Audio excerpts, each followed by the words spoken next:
घटना के प्रति संवेदना के साथ साथ मैं एक व्यक्तिगत क्षमा प्रार्थना भी करना चाहता हूँ। दरअसल मुझे पता नहीं था कि ये इतनी फॉर्मल मीटिंग होने वाली है यहाँ। मैं तो सोच रहा था कि 5-10 साथी आएंगे, उनके साथ बातचीत करने के लिए आना है। और लिंगराज भाई इतने जेनरस हैं और इतना पोलाइट हैं कि उन्होंने मुझे ये नहीं बोला कि अरे यहाँ पब्लिक मीटिंग है, तुम लेट क्यों कर रहे हो। उन्होंने प्यार से अच्छा योगेंद्र तुम आ रहे हो, अच्छा कब तक आओगे, ऐसा पूछा। ये आपका स्वभाव है इतनी उदारता से। तो मैं थोड़ा कन्फ्यूजन में रह गया। मैं वाकई क्षमा प्रार्थी हूँ कि एक औपचारिक मीटिंग में आपको इसके लिए वेट करना पड़ा। आज यहाँ लोहिया एकेडमी में आके, वैसे मैं जब भी आता हूँ भुवनेश्वर तो यहाँ तो आना ही होता है।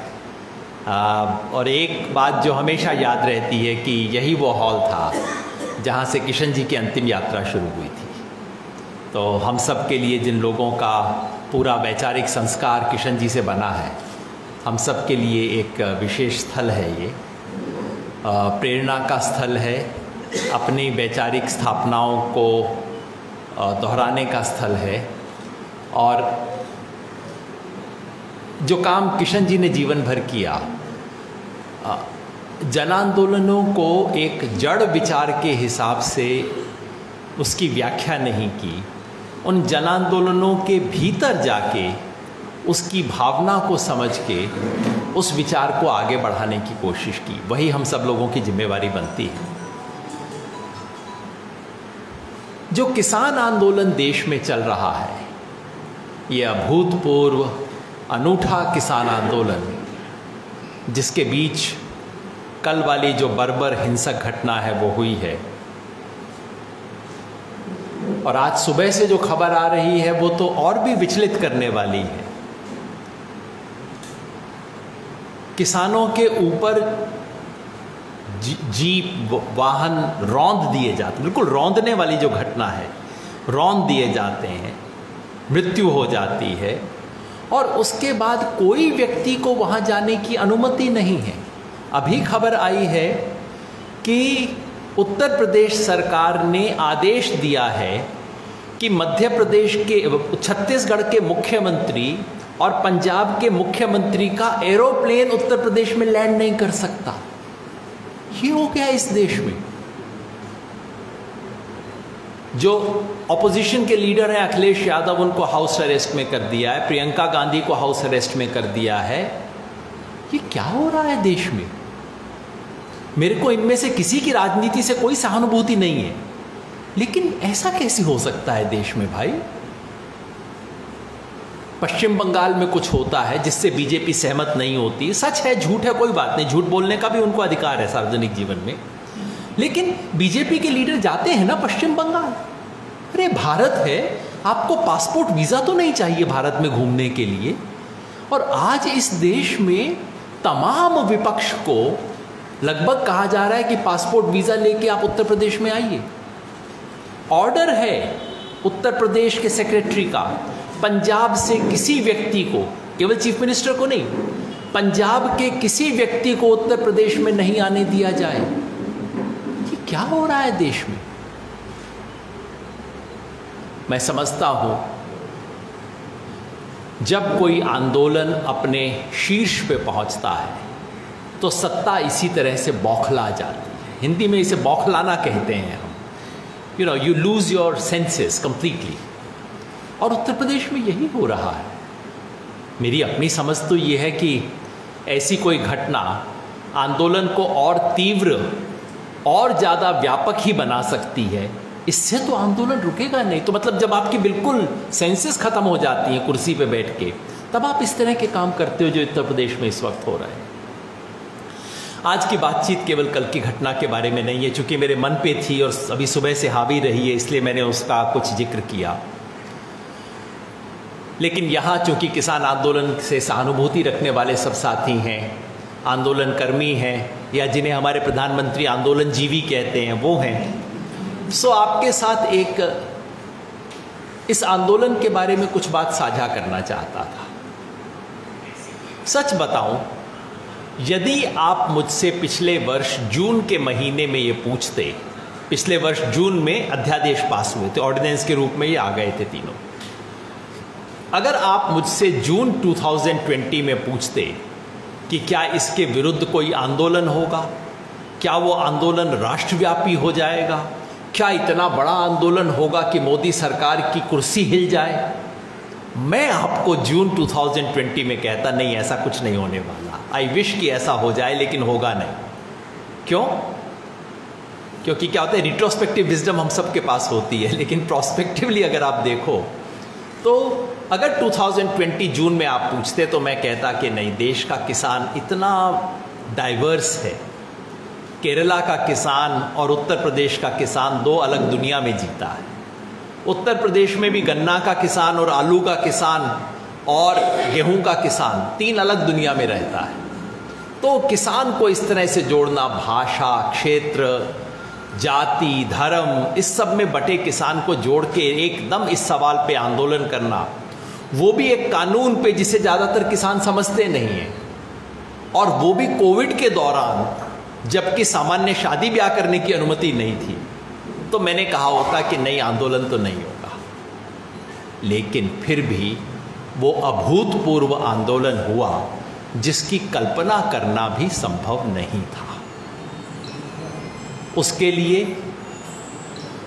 पंजाब के किसानों की जितनी सराहना की जाए वो कम है, क्योंकि मैं समझता हूँ मोदी सरकार की तरफ से उनका डिज़ाइन क्लियर था कि कोविड का समय है, कानून है, किसी को पता नहीं लगेगा, 2 साल तो इनको समझते लग जाएंगे किसान आंदोलन को, इतने में सब काम पूरा हो जाएगा।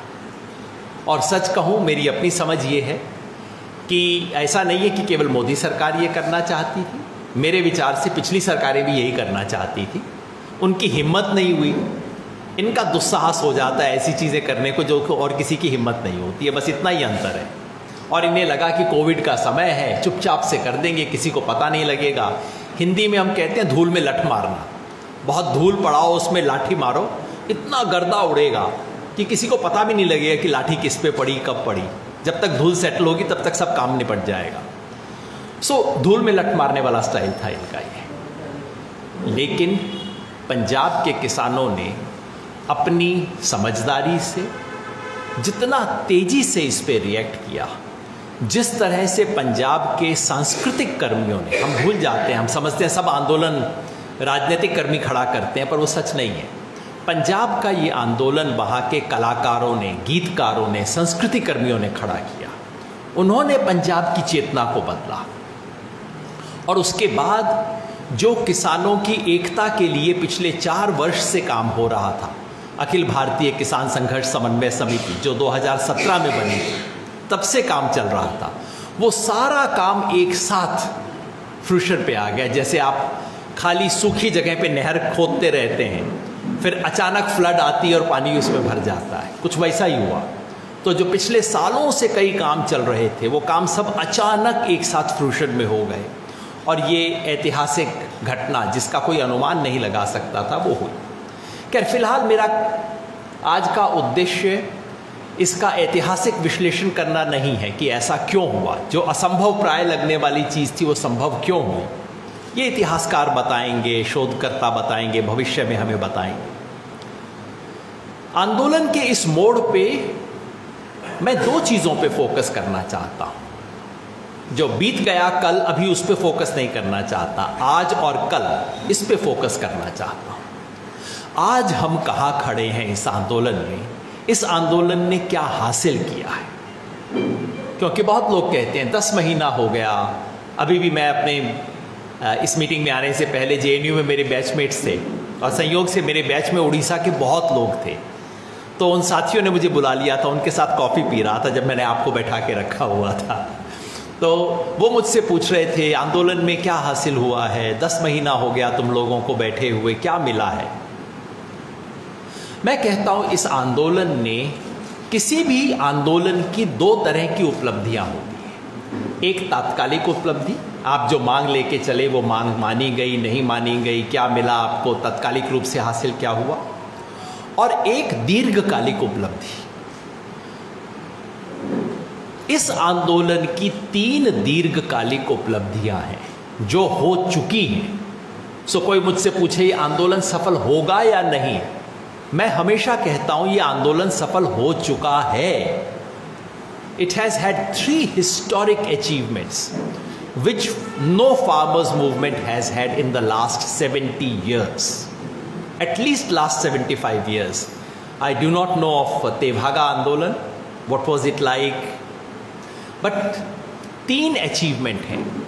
पहला, इस आंदोलन ने किसान का आत्मसम्मान, उसका स्वाभिमान जागृत किया है। उड़ीसा में भी वैसा ही होगा जैसा मेरे इलाके में था। हमारे यहाँ कोई शादी ब्याह के लिए आए और पूछे कि लड़के का बाप क्या करता है, और अगर उसका बाप किसान है तो घर वाले उसका नहीं बोलते, कहते नहीं उसका चाचा पुलिस में कांस्टेबल है, बाप किसान है, ये बोलते नहीं है क्योंकि शर्म आती है। कोई बच्चा कॉलेज यूनिवर्सिटी में जाता है, पापा क्या करते हैं, तो वो कुछ वेग सा जवाब देता है, ये नहीं कहता किसान अपने हाथ से हल चलाते हैं, खेती करते हैं। किसान का स्वाभिमान टूट गया था। इस आधुनिक विकास की व्यवस्था ने, विकास के हमारे मॉडल ने किसान को निकृष्ट बना दिया था, उसका स्वाभिमान समाप्त हो गया था। इस आंदोलन ने अब उस किसान को ये कहने की हिम्मत दी है कि मैं अन्नदाता हूं। अब उसका बच्चा स्टिकर लगा के अपने मोटरसाइकिल पे घूमता है, no farmer, no food, no future. उसको कॉन्फिडेंस आया, मैं कुछ हूं, है ना, मैं कुछ काम का काम करता हूं, इस देश में मेरा महत्व है। ये बहुत बड़ी चीज है, पहला। दूसरा, किसान को अपनी राजनीतिक ताकत का एहसास हुआ है।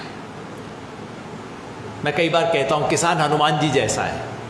हनुमान जी के पास असीम शक्ति है, वो पहाड़ भी उठा सकते हैं, लेकिन हनुमान जी को स्वयं नहीं पता कि उनकी शक्ति कितनी है। ये हमारी पौराणिक कथा है, रामायण वगैरह में। किसान बिल्कुल ऐसा है, किसान के पास कितनी शक्ति है वो किसान को नहीं पता। और सब दल, नेता, सब लोग समझते हैं किसान को 4.5 साल तक रोने दो, रोएगा, डीजल महंगा हो गया है, पोटाश नहीं मिल रहा, यूरिया के बैग नहीं मिल रहे, सीड खराब है, फसल खराब हो गई, रोता रहेगा 4.5 साल तक। आखिरी 6 महीने में उसको थोड़ा सा रिश्वत दे दो, थोड़ा सा जाति धर्म का खेल कर लो, और बस इतने में सेट हो जाएगा, वोट उसका मिल जाएगा, फिर 4.5 साल तक रोने दो। हर तरफ ये खेल होता है। जिस किसान को सारे राजनीतिक नेता पांव की जूती मानते थे, पांव की धूल मानते थे, उस किसान ने पहली बार इनको धूल चटा दी है। ये छोटी उपलब्धि नहीं है। एक बात सब नेताओं को समझ आ गई है, कोई माने या ना माने, मोदी जी को भी समझ आ गई, अपने मुंह से अभी बोल नहीं रहे हैं, वो ये कि किसान से पंगा नहीं लेना आगे से। It's a very important lesson कि किसान से छेड़खानी करोगे वो काट लेगा, और काट लेगा तो ऐसा काटेगा कि बड़ा दिक्कत हो जाएगी। सो अब मैं बता सकता हूं, यही नहीं, आने वाली सरकारों में भी ये हिम्मत नहीं होगी कि इस तरह का कोई लेजिस्लेशन, इस तरह की कोई पॉलिसी फोर्स करे, क्योंकि समझ आ गया अगली बार भी कोई प्राइम मिनिस्टर बनेगा ना, क्योंकि ये कॉर्पोरेट लॉबीज तो हर एक के कान में कुछ बोलती रहती है दिन रात। तो अगले प्राइम मिनिस्टर के पास कोई जाएगा बोलने के लिए कि एग्रीकल्चर पे ऐसे लॉज ले आएं, एग्रीकल्चर के रिफॉर्म कर दें, तो वो हाथ जोड़ेगा, बाबा तुम्हें पता नहीं मोदी के साथ क्या हुआ था। सो किसान से पंगा नहीं लेना, ये एक मैसेज पूरी पॉलिटिकल क्लास को चला गया है, जो बहुत ये लॉन्ग टर्म मैसेजेस है। और तीसरा, सबसे बड़ी उपलब्धि, किसान की एकता। इस देश में किसानों को एक करना बिल्कुल एक असंभव पॉलिटिकल प्रोजेक्ट रहा है। जब किसान आंदोलन अपने शीर्ष पे था, जब किशन पटनायक थे, शरद जोशी थे, नंजुंडा स्वामी थे, महेंद्र सिंह टिकैत थे, उनके ज़माने में भी पूरा देश का किसान आंदोलन एक होके किसी प्लेटफॉर्म पे नहीं आया। प्रफुल्लदा यहाँ है, आप बताएं, उस समय भी नहीं हुआ था। आज सुबह जब मैं आ रहा था तो हमारे केरला के साथी फ़ोन करके पूछ रहे थे कि आज हमें उस लखीमपुर खेरी वाली घटना के बारे में कितने बजे प्रोटेस्ट करना है और उसका रिप्रेजेंटेशन क्या होगा, उसकी कॉपी भेज दीजिए, हम अपने डिस्ट्रिक्ट हेडक्वार्टर पे जाएंगे। कल लखीमपुर खेरी में घटना होती है, आज सुबह केरला के डिस्ट्रिक्ट के अंदर प्रोटेस्ट हो रहा है। ये असंभव था इस देश में, आज तक कभी भी किसान आंदोलन की ये जो एकता थी, क्षेत्रों के अक्रॉस एकता। मैं नहीं कह रहा हूं कि आंदोलन सारे देश में एक बराबर है, बिल्कुल नहीं है, इट्स वेरी अनइवन। और इस देश का हर आंदोलन हमेशा अनइवन रहा है। इस देश की आज़ादी का राष्ट्रीय आंदोलन भी अनइवन था। कोई कहे कि बराबर था, इससे ये तो मीडिया वाले बार बार पूछते रहते हैं, सब तरफ नहीं है। मैं कहता हूँ कौन सा आंदोलन था जो सब तरफ था, एक साथ शुरू हुआ था? कभी नहीं हुआ इस देश में आंदोलन। लेकिन ये खबर कि एक बैनर है जिसको पूरे देश में एक्सेप्ट किया जा रहा है, संयुक्त किसान मोर्चा, ऐसा कोई बैनर 75 साल में कभी नहीं हुआ। दूसरा, एक किसान का देश के कोने कोने से अटैचमेंट कि हाँ आपने कॉल दिया है। अब मैं नहीं कहता कि केरला में कोई हजारों लाखों किसान खड़े होंगे, आज नहीं हो सकता है डिस्ट्रिक्ट हेडक्वार्टर पे 25 किसान चला जाए, लेकिन उस जिले के किसान आंदोलन करने वाले 25 लोग आज जरूर वहां पहुंचेंगे, डिस्ट्रिक्ट हेडक्वार्टर पे पहुंचेंगे, असम में खड़े होंगे, तक जगह जगह आएंगे। ये जो एकता है ये अद्भुत है। पहले 25 वर्ष तक हरियाणा और पंजाब के किसान को लड़ाने का काम इस देश की पूरी पॉलिटिकल एस्टेब्लिशमेंट ने किया, कांग्रेस ने भी किया, बीजेपी ने भी किया, सब ने किया। लेकिन इस आंदोलन ने हरियाणा और पंजाब के किसान को यूं एक साथ खड़ा कर दिया। राजस्थान में मीणा और गुज्जर समुदाय का आपस में टेंशन है, दुश्मनी नहीं है, लेकिन आरक्षण को लेके कुछ टेंशन और ये सब चलता रहा था। और राजनीति पिछले 10 वर्ष से पूर्वी राजस्थान की राजनीति मीणा गुज्जर की लड़ाई करवा के चलती है। इस बार किसान आंदोलन के मंच पे मीणा नेता भी थे, गुज्जर नेता भी थे, दोनों बैठे हुए थे उस मंच पर। मुजफ्फरनगर हिंदू मुस्लिम दंगा करवा के खून के ऊपर वोट जीतना, इलेक्शन जीतने का काम मुजफ्फरनगर से शुरू हुआ था, 2013 में शुरू हुआ था वहां से। उस मुजफ्फरनगर में हिंदू मुस्लिम एकता का नारा दिया गया। ये सारा उत्तर प्रदेश में पिछले 10-20 दिन से जो हो रहा है वो उसके कारण है, क्योंकि हिंदू मुसलमान अगर एक हो गए तो कुछ लोगों की दुकान बंद हो जाएगी और वो बड़े परेशान। सारा समय आप पिछले 20 दिन सोशल मीडिया देख लीजिए, हिंदू मुस्लिम एकता की बात जो है ये विचलित कर रही है। कुछ लोग हिले हुए हैं, इंद्र का सिंहासन डोल रहा है कि हिंदू मुसलमान एक हो गए तो क्या होगा, है ना। किसान आंदोलन ने ये एकता स्थापित की है। मैं नहीं कहता कि ये तीनों काम संपूर्ण हो गए। आत्मसम्मान की लड़ाई बाकी है, राजनीतिक ताकत की लड़ाई अधूरी है, और एकता का प्रोजेक्ट तो अगले 50 साल का प्रोजेक्ट है। लेकिन इन तीनों में जितना बड़ा काम पिछले 1 वर्ष में हुआ है उतना पिछले 75 साल में नहीं हुआ था। बहुत बड़ी उपलब्धि है। और रह गए ये 3 कानून।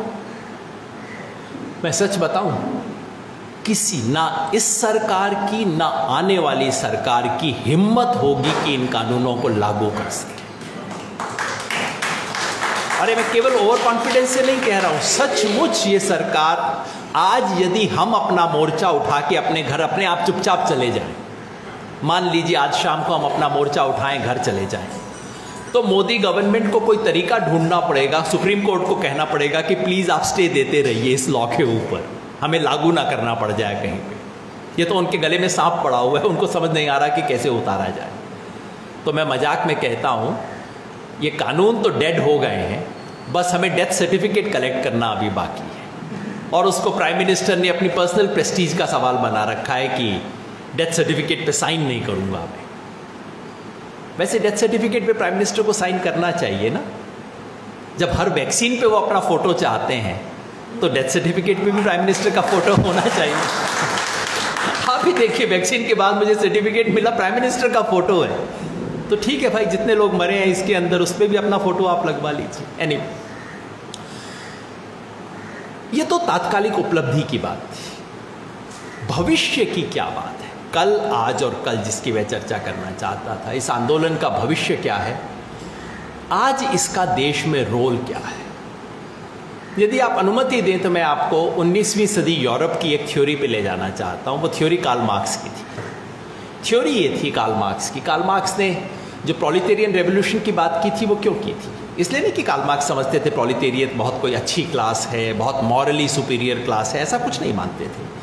कार्ल मार्क्स की थ्योरी थी कि इतिहास के किसी भी फेज में कोई एक वर्ग होता है जिसका वर्ग हित इतिहास को आगे ले जाने से अलाइंड होता है। So his theory was not that working class is morally superior. His theory was that in every stage of history, there is one class whose class interests are aligned with progress of history. इसलिए वो कहते थे कि working class की ये भूमिका है इस वक्त, वर्किंग क्लास हिस्ट्री को आगे लेके जाएगी। वो थ्योरी सही थी, गलत थी, उस पर बहुत विश्लेषण हो चुका है, मैं उस पर नहीं जाना चाहता। मैं आपको एक पैरेलल बात कहना चाहता हूँ। आज के भारत में यदि कोई एक वर्ग है जिसका वर्ग हित इस देश में लोकतंत्र को बचाने, इस देश को बचाने, देश की एकता को बचाने से अलाइंड है, तो वो किसान है। किसानों की ऐतिहासिक भूमिका है इस वक्त। This is the one class in history at this moment of our national history whose interests are aligned with and which has the capacity to, सिर्फ अलाइनमेंट होने से काम नहीं होता, आपके पास क्षमता भी होनी चाहिए, जो वर्किंग क्लास में यूरोप में थी। 21वीं सदी के भारत में यदि आपको इस देश की 3 बड़ी चीज़ों को बचाना है, डेमोक्रेसी, डाइवर्सिटी और development for the last person, ये 3 स्तंभ हैं हमारे देश के, जो हमारे देश को, मतलब जिन्हें मैं कहता हूँ फाउंडेशन पिलर ऑफ इंडिया।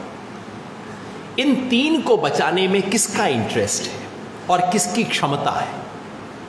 वो बिग बिजनेस नहीं है, वो अर्बन मिडिल क्लास नहीं है, वो इंडस्ट्रियलिस्ट नहीं है, वो ऑर्गेनाइज्ड वर्किंग क्लास नहीं है। अनऑर्गेनाइज्ड वर्किंग क्लास हो सकती है लेकिन उसकी क्षमता नहीं है। Farmers are the only class whose interests are aligned with saving democracy, diversity and development of this country. This is the historic significance. और मैं समझता हूँ ये काम, ये मूवमेंट आज करना शुरू कर रही है। पूरा किया है ऐसा नहीं, लेकिन अब आप देखिए 26 जून को इस देश में लोकतंत्र बचाने का दिवस किसान मूवमेंट ने डिक्लेयर किया। ये मूवमेंट है जिसमें बाबा साहेब अंबेडकर का दिवस भी मनाया जाता है, भगत सिंह की जयंती भी मनाई जाती है, महात्मा गांधी की जयंती भी मनाई जाती है। ये वो मूवमेंट है जो हिंदू, मुस्लिम, कास्ट डिवाइड, उस सब के अक्रॉस देश को जोड़ रहा है।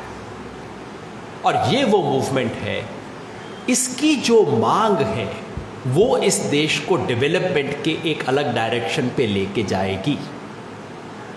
ऐसा नहीं लग रहा होगा, क्योंकि पहली नज़र में देखें तो किसान आंदोलन की जो मांग है वो एक सामान्य ट्रेड यूनियन वाली मांग जैसी लगती है। ट्रेड यूनियन की सामान्य मांग होती है, भाई हमें ये भी दो, ये भी दो, ये भी दो, ये कानून ख़त्म करो, वो कानून ख़त्म करो, जो मिल सके वो लो। मगर ध्यान से देखिए, ये आंदोलन इससे ज़्यादा गहरी कुछ बात कर रहा है। ये आंदोलन केवल इन 3 कानूनों के बारे में नहीं है। ये 3 कानून तो केवल एक ओकेजन है।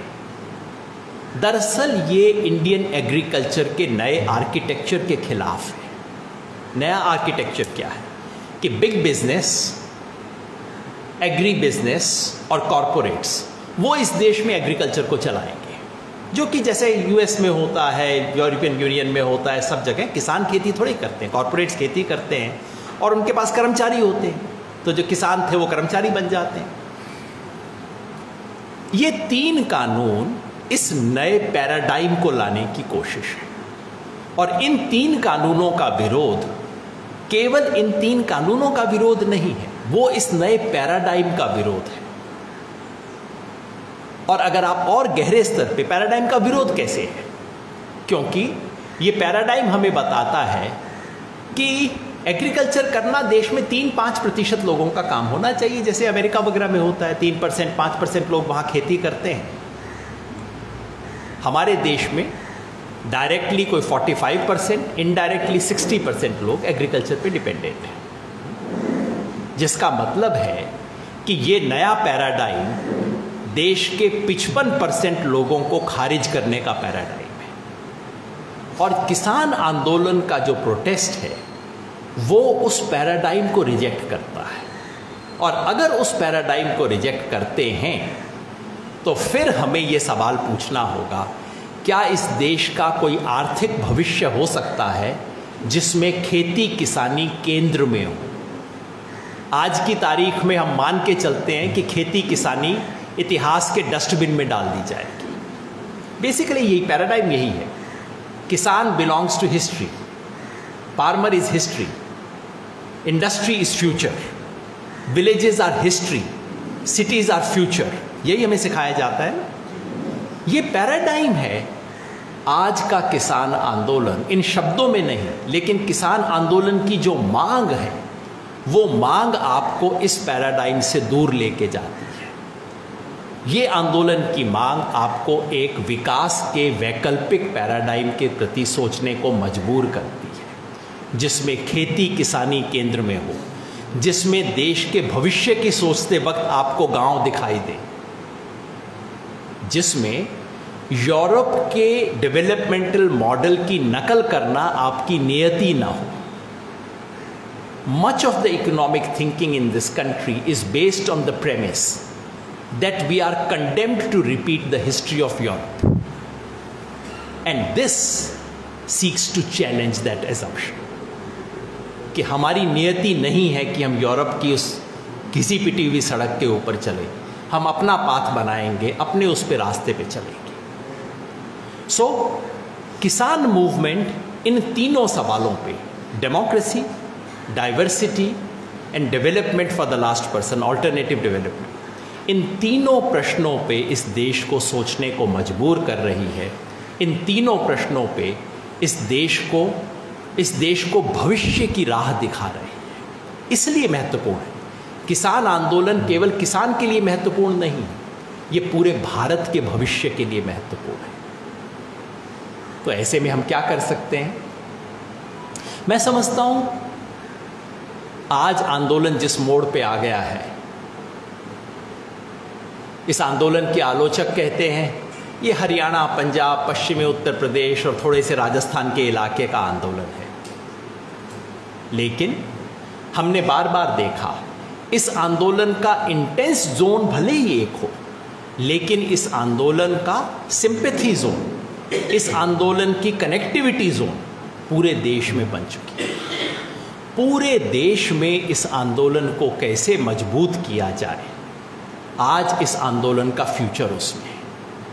संयुक्त किसान मोर्चा एक बैनर है, लेकिन उस बैनर को हर राज्य में, हर जिले में कैसे स्थापित किया जाए, ये इस आंदोलन का भविष्य है। किसानों के साथ साथ वर्कर्स की यूनिटी कैसे बने, विद्यार्थियों के आंदोलन कैसे जुड़े, युवाओं के आंदोलन कैसे जुड़े, दलित आदिवासी के आंदोलन कैसे जुड़े, इस सब के बीच एक एका करना, ये इस आंदोलन का फ्यूचर है। और यही नहीं, शहरी मध्यम वर्ग को भी इससे जोड़ना अनिवार्य है। ये मैं इसलिए कहता हूं कि इस देश का कोई बड़ा आंदोलन शहरी मध्यम वर्ग के एक छोटे तबके को साथ में लिए बिना नहीं बन सकता। आपको चाहे वो नर्मदा बचाओ आंदोलन हो, चाहे नक्सली आंदोलन हो, कोई भी आंदोलन हो, शहरी मध्यम वर्ग का एक छोटा सा क्रिटिकल समूह उसके साथ जुड़ता है, क्रिटिकल मास जुड़ती है उसके साथ। आज किसान आंदोलन के साथ उन्हें जोड़ने की ज़रूरत है। मैं इसलिए कह रहा हूँ कि यहाँ जो मित्र हैं वो उसमें एक बहुत बड़ी भूमिका अदा कर सकते हैं। आज किसान आंदोलन इन सब वर्गों को जोड़ के इस देश को बचाने का आंदोलन बन सकता है। ये आखिरी बात मैं कहना चाहता हूँ, हमारे आंदोलन जीवी जो हम सब लोग हैं ना, हमारी एक बीमारी है कि हम समय से पहले हर मुहावरे को खर्च कर देते हैं। तो आज से 25 साल पहले हम कहते थे देश बचाओ, तब शायद वो स्थिति नहीं आई थी।